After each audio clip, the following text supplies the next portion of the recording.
안녕하세요. 백두산 금융연구소의 백두산입니다. 5월 27일 목요일 아침 9시 15분입니다. 어젯밤 미국은 상승 마감을 했습니다.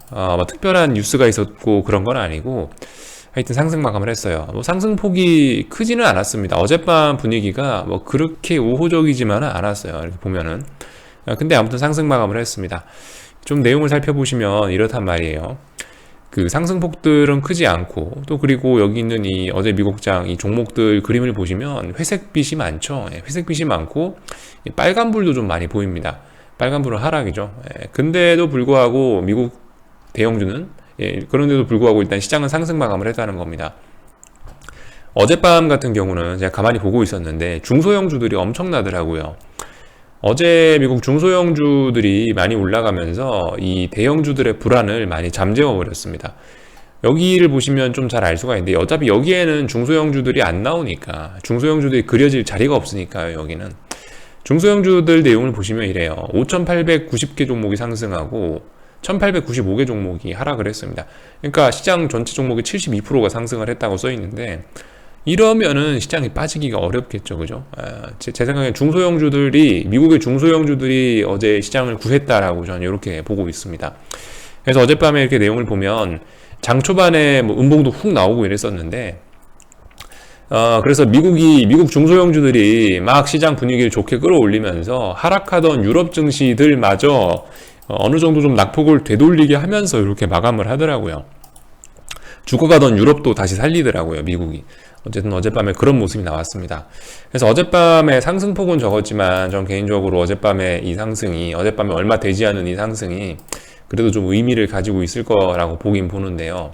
어떤 측면에서 그러냐면은, 일단 그림을 보면서 좀 이야기를 하자면은, 이게 말씀드렸다시피 뭐든 하락할 때가 있는 법이죠. 준비가 됐을 때 가야 되는데, 일단 보시면 S&P 같은 경우는 어제란다. 25일 날 음봉을 만들어 놨잖아요. 이 음봉을 어젯밤에 다시 음봉으로 이렇게 덮어 씌우거나 하락 마감하거나 하면은, 그러면 여기가 우측 어깨인가? 여기가 머리, 여기가 좌측 어깨, 여기가 우측 어깨인가? 이렇게 추세선을 그을 수 있고 이렇게 무너질 건가 생각을 할 수 있었다는 거죠.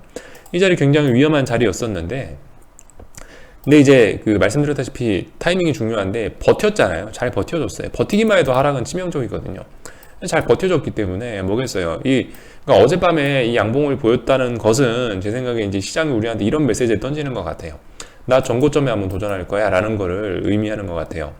전고점에 도전할 거다. 물론 이게 전고점을 반드시 넘어간다 라는 걸 보장하는 건 아닙니다만, 현실적으로 좀 넘어갈 가능성이 좀 높아 보이긴 합니다. 제 생각은 그래요. 아무튼 그래요. 그래서 일단 어젯밤에 미국 상승으로 인해서 S&P가 나 전고점으로 갈 거야 라고 일단 선언을 한 것 같고, 이렇게 되면은 여기서 이제 머리를 한 바퀴 좀 더 굴려봤는데, 제 생각으로는 그럴 것 같아요. 지금까지 이제 우리가 숏을 보고 세상이 혼란스럽고 요런 이야기들 했는데, 증시가 혼란스럽고 이런 이야기들을 했는데, 일단은 이 친구가 전고점에 도전한다라는 이야기는 그건 것 같아요.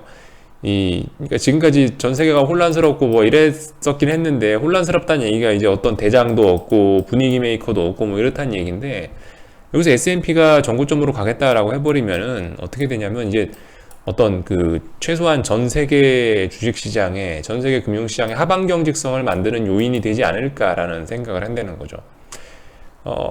다 같이 죽어가고 있고, 다 같이 머리 위에 저항이 있고, 다 같이 혼조 하면은 모르겠는데, 적어도 이제 S&P가 이렇게 돼서 전고점 부분까지 올라가 버리면 최소한 어떤 대장이 생기는 격이잖아요. 그죠? S&P가 계속 올라가 버리면은 아무래도 전 세계 증시가 눈치를 보면서 최소한 하락은 안 나올 수 있겠죠. 일단 요 정도까지 생각을 해봤습니다. 근데 아무튼 길고 짧은 건 좀 더 돼봐야 되고, 그래서 어젯밤의 의미는 그런 것 같다라는 거를 일단 말씀을 드리겠습니다. 나스닥도 당연히 올라왔고요. 나스닥도 이런 모습 나오면은 더 올라가겠다라는 거죠. 하여튼 그래서 어젯밤에 저렇게 상승 마감을 함으로 인해서 저 자그마한 양봉이 결과적으로 변동성 지수를 죽여버리고, 변동성 지수가 어젯밤에 살아날 수도 있었는데, 여기서 양봉 달고 살아났으면 또 다시 시장은 또 발발발발 떨었어야 되는데, 손톱 물어뜯으면서 또 다시 급락의 위험성을 생각을 했었어야 되는데, 중요한 자리에서 일단 음봉으로 눌러버렸단 말이죠. 변동성 지수도. 그러니까 어젯밤에 이 별거 아닌 저 자그마한 양봉으로 인해서 시장 분위기가 좀 급속히 좀 안정된 것으로 일단 보이고 있긴 합니다. 그래서 이런 점들, 좀 참고를 하셔야 될 것 같아요.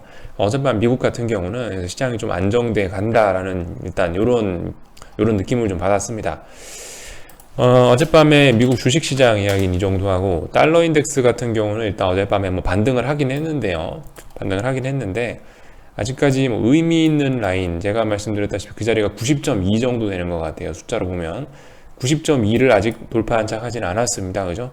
아직까지는 모르겠다. 뭐, 물론 심증은 저는 이 달러 약세가 좀 약간 페이크일 것 같다라는 생각은 하긴 하는데, 이렇게 해서 여기서 이거를 깨기 위한 움직임은 지금 최소한 아닌 것 같다라는 생각은 드는데, 이걸 깰 게 아니면 올라오겠다라는 얘기일 것 같긴 한데, 아무튼간 일단 아직까지 반등을 이야기하기도 좀 뭐합니다. 최소한 이 중요한 라인 정도는 90.2 정도는 돌파 한착을 해야, 이제 얘가 반등하나 보다 이런 이야기를 할 수 있을 거예요.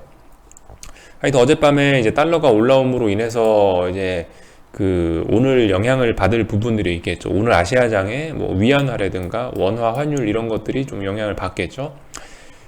위안화가 지금까지 이렇게 뭐 초강세를 계속 보이고 있어서 계속 아래쪽으로 빠지고 있는데, 위안화가 이제 달러의 눈치를 좀 많이 보고 있으니까, 달러가 어젯밤에 올라왔으니까 이 위안화의 흐름에 좀 변화가 생기지 않을까라는 점을 한번 생각해 봐야 되겠고, 당연히 원화도 지금 보시면 일단 반등이 나오고 있긴 하죠. 근데 이게 아직까지 일단 의미 있는 반등까지는 아니고, 일단 뭐 아직까지는 뭐 하락이 멈추고 일단 잠깐 반등하고 있네, 뭐 이 정도로 일단 가볍게 볼 수 있는 정도입니다. 지금 아직 환율 쪽은 방향성에 대한 싸움이 지속이 되고 있죠. 그죠? 하여튼 그래요. 지금 모든 지표들이 좀, 어젯밤에 이제 어떤 분이 또 그런 표현을 쓰긴 썼는데, 이 모든 지표들이 하여튼 서로 상관관계들이 좀 흐려지고 있습니다. 서로 흐려지고 있어요. 뭐 예를 들면 어젯밤에 달러가 급등했으면 주식시장이 좀 안 좋은 게 맞긴 맞는데, 뭐 실제로 좋지는 않았죠. 좋지는 않았는데 중소형주들 올라오면서 뭐 아무튼 상승 마감하고 이랬으니까, 아무튼 뭐 이래저래 좀 이 지표들의 상관관계들이 좀 흐려지는 것 같긴 합니다.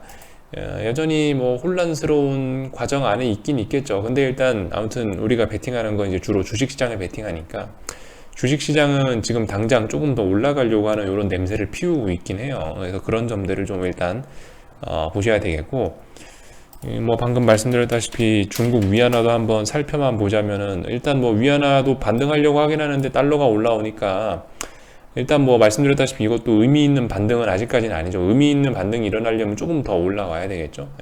이게 뭐 이까지 올라왔다고 의미 있는 반등 이런 이야기 하긴 뭐하고, 아무튼 뭐 중요한 라인을 이렇게 앞두고 있습니다. 여기가 전저점 자리인데, 뭐 이런 자리는 최소한 올라와야 뭐 반등이니 뭐니 얘기를 할 수 있을 거예요. 아직까지는 아무튼 위안화 강세가 지속 중이고, 지속 중에 좀 멈춰 있다, 이렇게 일단 볼 수 있을 것 같습니다.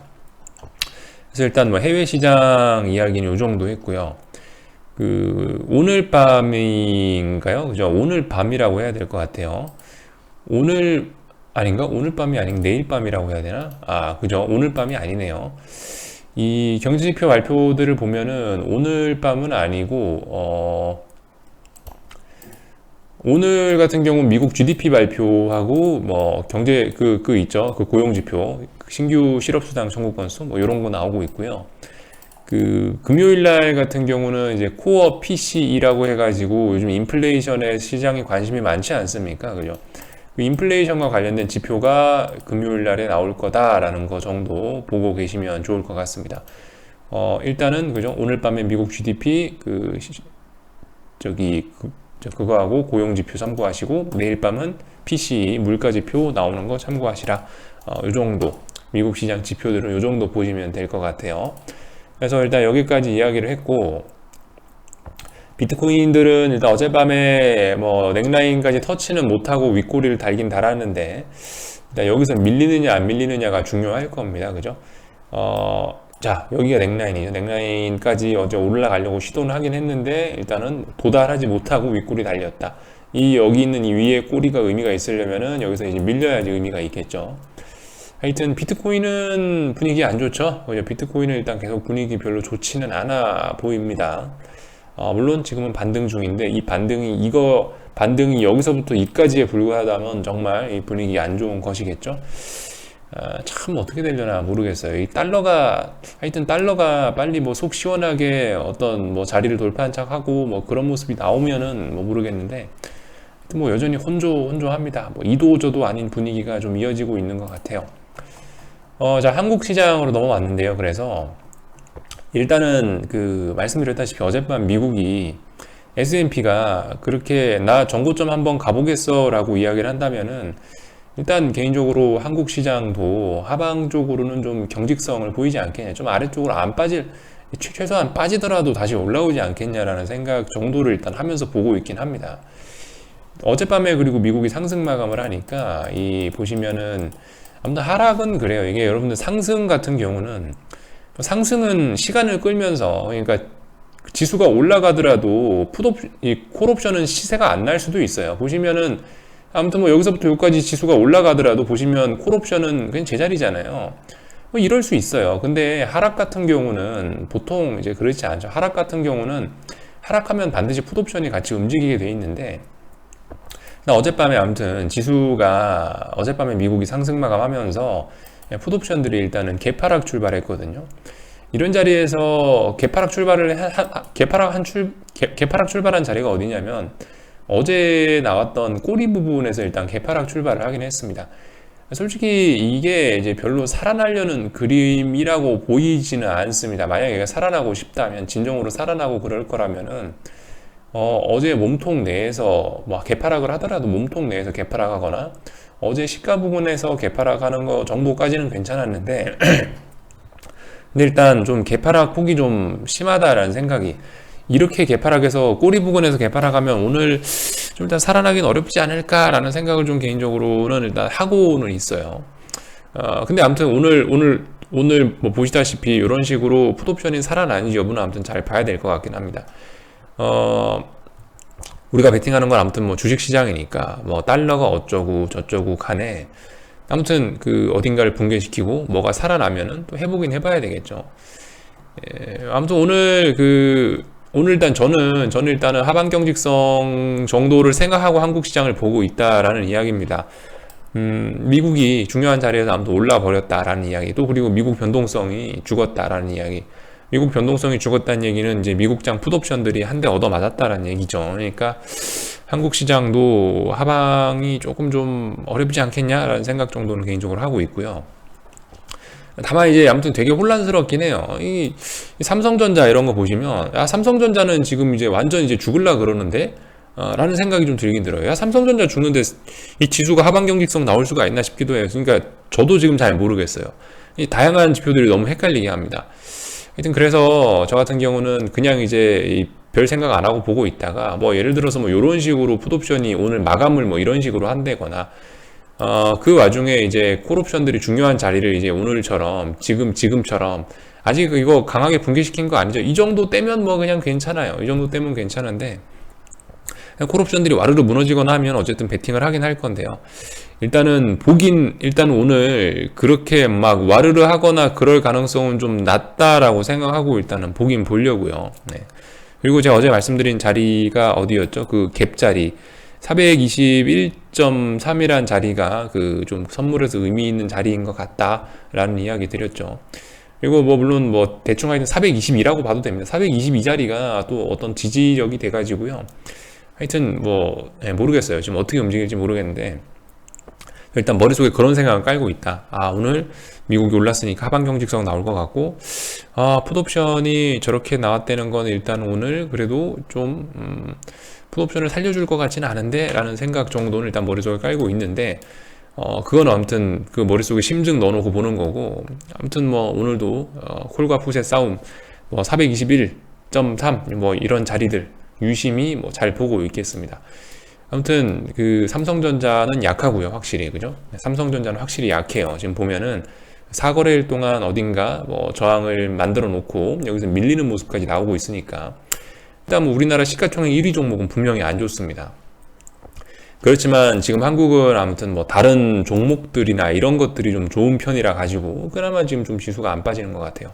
삼성전자가 지금 시장에 비해서 많이 약하지, 다른 종목들이 그럭저럭 버티니까 시장은 이렇게 그냥 좀 나름 건전한 모습들을 좀 보이는 것 같기도 하고 뭐 그렇습니다. 자, 아무튼 뭐 이 정도 이야기를 할게요. 저도 뭐 지금 잘 모르겠으니까 아무튼 뭐 저도 뭐 선을 붕괴시키면 어떻게 하고 뭐 그렇게 할 생각입니다. 궁금한 거는 리플 남겨주시고요. 개인적으로 오늘도 뭐 그래서 양매도 정도를 하지 않을까. 오늘 막 어떤 시세를 주기보다는 오늘도 지금 보시면 콜옵션 같은 거 막 밟고 있잖아요. 이게 장중에 여기서 확 무너뜨리려면 여기서 전 어떤 악재가 있어야 된다고 보긴 보거든요. 이렇게 오랫동안 지켰던 자리를 이렇게 붕괴시키진 않을 것 같아요. 최소한 오늘의 이런 움직임은 뭐 잠깐 다시 장중에 좀 되돌릴 것 같고, 그렇게 되면은 그 이제 내일 중요하겠죠. 뭐 내일 예를 들어 미국이 뭐 하락 마감하면 이렇게 마감했다. 근데 미국이 하락 마감했다. 그럼 이제 콜옵션 개박살 나면서 또 시장 급락 나올 수도 있는 거예요. 그죠? 풋옵션 살아나고 콜옵션이 중요한 자리를 지지력을 붕괴시키는 거기 때문에 뭐 솔직히 오늘은 그렇게 시장의 변동성을 키울 날인 것 같지는 않고요. 내일 정도가 만약 이렇게 마감을 한다면 내일 정도가 시장의 변동성을 확대시킬 수 있는 그런 날일 것 같아요. 그래서 일단 뭐 이 정도까지 하고 마치겠습니다. 궁금한 거 리플 남겨주시고요. 내일이 아니죠. 오늘 저녁에 뵙도록 하겠습니다.